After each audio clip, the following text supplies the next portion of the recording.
if the inverter shuts down due to a fault or is standby.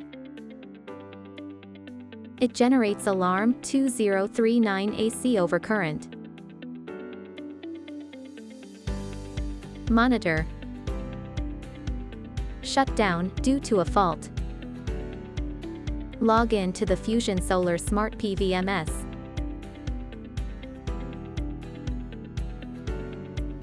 Alarm management. 2039 AC overcurrent. Solution.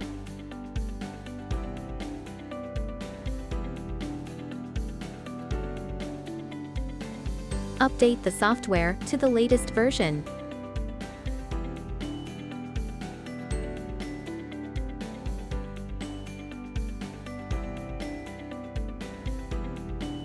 Alarm. AC overcurrent. Check whether a load with high power is connected. Turn off the AC switch. Turn off the DC switch of the inverter.